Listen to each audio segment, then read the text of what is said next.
जिल्ह्यात जून ते सप्टेंबर या पावसाळ्याच्या 4 महिन्यांमध्ये 829 मिलीमीटर म्हणजेच सरासरीच्या 96% पावसाची नोंद झाली होती।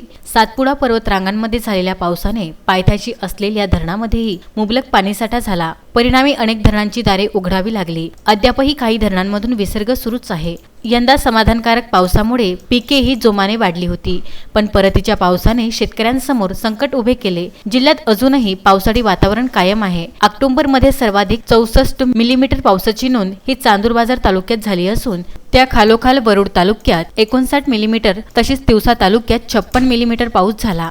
या पावसाने शेतीचे सर्वाधिक नुकसानही याच तालुक्यात झाले आहे। काढणीवर आलेले सोयाबीनचे पीक हाताचे निघून गेले आहे।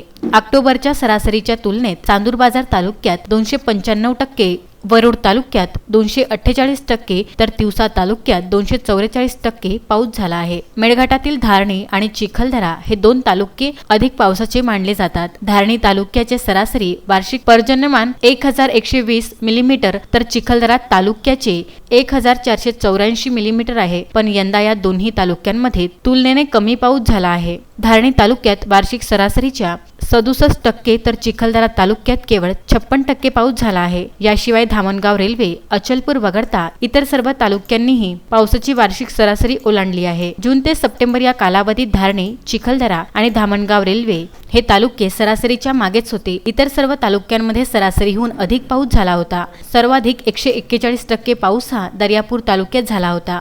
त्यानंतर चांदूरबाजारमध्ये जास्त पाऊस झाला। Vidarbha news bureau, Amravati.